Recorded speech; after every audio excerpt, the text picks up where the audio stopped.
Assalamualaikum warahmatullahi wabarakatuh. Nama saya Nur Syafiqah binti Abdul Manaf dengan nombor matrik 201959. Bachelor Pendidikan Sains Pertanian akan membuat berpetangan mengenai pengalaman awal di sekolah di SMK Tengku Panglima Perang Tengku Muhammad. Cikgu Nurul Ayunia merupakan guru pendamping saya sepanjang menjalani PALS. Kami hanya berhubung menggunakan Google Meet dan Telegram.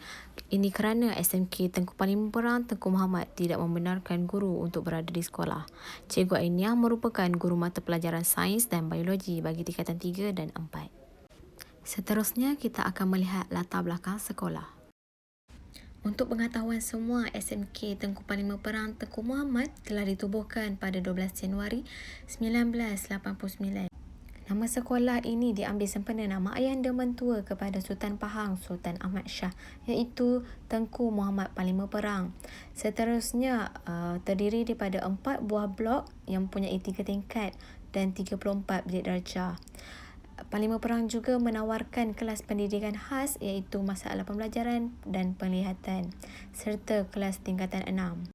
Pada tahun 1969 telah bertambah 3 blok sehingga jadikan blok G dan bilik darjah bertambah sehingga 60 buah dan guru seramai 105 orang.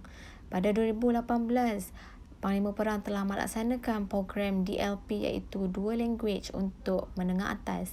Tahun 2019, Panglima Perang telah memenangi tempat kedua bagi koperasi terbaik peringkat kebangsaan. Bagi tahun 2020, Panglima Perang juga telah melahirkan tokoh nilam peringkat negeri. Seterusnya, moto sekolah berilmu, beriman, berbakti. Visi sekolah SMK TPPTM sebagai sekolah cemerlang menjelang 2022. Misi sekolah meningkatkan kecemerlangan sekolah dalam semua aspek melalui pendidikan berkualiti berteraskan falsafah pendidikan kebangsaan. Seterusnya, lokasi sekolah. SMK Tengku Panglima Perang Tengku Muhammad terletak di pusat bandar Irama Kota yang juga di daerah Kuantan yang berdekatan dengan Jalan Sultan Abdullah.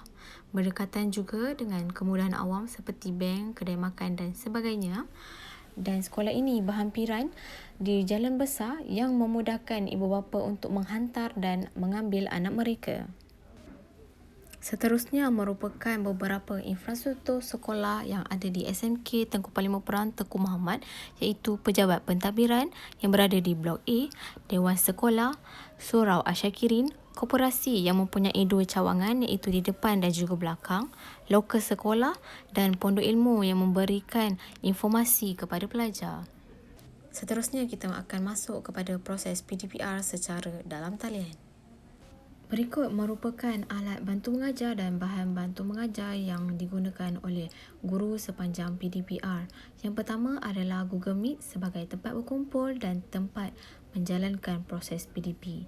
Guru akan memaparkan buku teks dalam bentuk PDF supaya sama-sama dapat melihat dan guru akan memilih random pelajar untuk membaca nota yang tertera. Kemudian, guru akan menanyakan beberapa soalan supaya pelajar dapat berfikir dengan kritis dan faham apa yang cuba disampaikan. Setelah tamat topik, guru akan memberi latihan di dalam buku teks ataupun modul sebagai ujian formatif. Yang ketiga, slide PowerPoint untuk membantu pelajar memahami konsep yang kompleks kepada mudah. Kemudian adalah tempat berhubung dan komunikasi iaitu Telegram. Seterusnya kita akan melihat kepada amalan pedagogi. Yang pertama adalah kemahiran menyelesaikan masalah. Guru akan menerangkan elemen masalah dalam PDP dan akan merangsang pelajar berfikiran kritis untuk menyelesaikan masalah. Yang kedua adalah teknologi sebagai pengupaya. Guru akan menggunakan pautan media Google Meet untuk melakukan kelas atas talian. Selain itu, guru juga menggunakan aplikasi Quizizz untuk melakukan kuis. Seterusnya, kita akan melihat kepada pelaksanaan KBAT. Yang pertama adalah konseptual di mana pembelajaran mengikut konteks atau keadaan situasi kejadian sebenar. Guru akan menggambarkan isi kandungan dan pengalaman harian murid sebagai contoh. Dengan penggunaan kaedah ini akan menyediakan pembelajaran secara konkret yang melibatkan aktiviti hands-on dan minds-on. Yang kedua ialah pembelajaran berasaskan inquiry di mana pelajaran ini digunakan untuk mencari jawapan dan persoalan yang diutarakan. Ia melibatkan penerokaan, penyiasatan dan sebagainya untuk membuat refleksi tentang kaedah yang digunakan dan berkomunikasi bagi berkongsi pendapat tentang masalah berkenaan.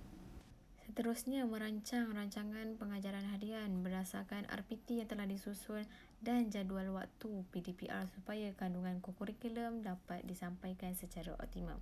Kemudian, guru perlu menggunakan kaedah penyampaian fleksibel mengikut situasi semasa yang mengambil kira sumber yang ada pada murid. Yang ketiga, menyediakan bahan yang mudah didapati dan diakses oleh pelajar. Yang keempat, menggunakan pelbagai kaedah pentaksiran seperti kuis, tugasan, latihan dan projek untuk mendapat pencapaian murid. Yang terakhir adalah merekod pelibatan murid dalam PDPR menggunakan kaedah yang bersesuaian. Seterusnya, kekuatan dan kelemahan PDPR. Kekuatan adalah pelajar dapat meneroka pembelajaran secara atas talian dan bantu pelajar untuk celik teknologi. Seterusnya, ibu bapa dapat melihat secara terus setakat mana kemampuan anak mereka dan dapat mengeratkan ikatan kekeluargaan. Seterusnya, kelemahan pelajar tidak dapat mempunyai kemudahan peranti, data dan capaian internet yang bagus. Kondisi pembelajaran yang tidak selesa dan gangguan di rumah. Pelajar kurang bermotivasi kerana kurang pantauan pada guru dan ibu bapa. Guru kurang mahir menggunakan teknologi. Berikut merupakan maklumat tentang aktiviti kokurikulum semasa PDPR, di mana kokurikulum saya tidak sempat untuk menyebabkan diri kerana perjumpaan mereka sudah selesai pada bulan Mei lalu. Jadi, saya menemui ramah guru penasihat badan beruniform Persatuan Bola Sabit Merah iaitu Cikgu Abdullah untuk mendapatkan informasi, di mana pelaksanaan kokurikulum secara PDPR hanya memerlukan perjumpaan wajib sebanyak 5 kali dan pada hari Rabu petang. Kaedah dilakukan secara online dan juga offline, di mana perjumpaan di dalam Google Meet dan juga menyiapkan projek secara dalam video. Guru akan memberikan pautan Google Meet untuk menjalankan perjumpaan dan membentang slide. Setelah habis silibus, guru akan memberikan kuis dalam aplikasi Quizizz untuk melihat pemahaman pelajar. Seterusnya, untuk perjumpaan mereka mempunyai 5 sesi. Yang pertama adalah sesi nyanyian lagu rasmi PBSM dan ikrar pelajar. Kedua, pemakaian baju PBSM. Yang ketiga, taklimat projek. Yang keempat dan kelima adalah peti pertolongan cemas. Akhir, pelajar perlu menyiapkan satu projek untuk satu pelajar untuk mendapatkan markah kokurikulum mereka. Hasil daripada temu bual dengan Cikgu Abdullah, saya mendapati kekuatan aktiviti kokurikulum secara PDPR ialah pelajar dapat menjadi lebih kreatif dan mahir menggunakan teknologi. Kemahiran insaniah juga dapat diterapkan dan pembelajaran menjadi lebih bermakna dan menarik kerana menggunakan audio dan video. Kelemahannya pula adalah mempunyai kekangan kepada pelajar yang tidak mempunyai gadget, capaian internet dan data yang tidak mencukupi. Dan motivasi ataupun sikap pelajar juga memainkan peranan. Kokurikulum ini sangat penting untuk profesionalisme keguruan kerana guru dapat meneroka bidang di luar darjah, dapat memberi peluang kepada guru menjadi seorang pendidik yang lebih versatile, kreatif dan inovatif, serta dapat bijak menguruskan pelajar untuk bawa ke pertandingan, dan yang terakhir adalah melahirkan guru yang berdedikasi dan komited terhadap kerjayanya. Akhir, untuk rumusan kita akan melihat cadangan dan penambahbaikan yang boleh dibuat oleh sekolah. Yang pertama, dengan mengadakan platform e-prihatin untuk pelajar yang dikendalikan oleh guru kaunseling untuk mendapat maklumat berkaitan pelajar sewaktu pandemik. Yang kedua, memberi peruntukan kepada guru untuk menggunakan aplikasi yang premium ataupun pro. Kemudian, mengadakan kutipan dana khas untuk pembelian data atau peranti kepada pelajar yang berkelayakan. Seterusnya, guru perlu menggunakan pelbagai aplikasi untuk berkomunikasi dan mendapatkan respon daripada pelajar seperti Nearpod, Padlet, joinpd.com dan sebagainya. Yang terakhir, sekolah perlu mengadakan satu website seperti Putra Plus yang telah digunakan oleh Universiti Putra Malaysia untuk memudahkan pelajar dan guru menghantar dan mengakses tugasan mereka atau mengaktifkan kembali penggunaan Frog. Program sulam merupakan satu kaedah PDP yang menggabungkan objektif pembelajaran khusus dengan khidmat komuniti yang melibatkan pelajar berinteraksi dengan komuniti bagi menyelesaikan permasalahan setempat dengan menggunakan pengetahuan dan kemahiran yang pelajar ada. Antara cadangan program sulam yang saya boleh kemukakan ialah dengan mengadakan kursus penggunaan aplikasi pembelajaran dan kemahiran editing yang semakin digunakan pada masa kini. Selain itu adalah webinar tanaman pokok hiasan kepada komuniti Indrama Kota, di mana pelajar daripada RPT Pertanian boleh mengaplikasikan pengetahuan mereka di dalam program ini. Akhir adalah mengadakan bicara santai bersama alumni SMK TVPTN sendiri yang telah berjaya mengikut kejayaan mereka. Pendidikan ini sangat penting untuk para pelajar kerana mereka dapat menjadikan perkongsian alumni ini sebagai pembakar semangat untuk teruskan belajar dan menjadi insan yang berguna pada satu hari nanti.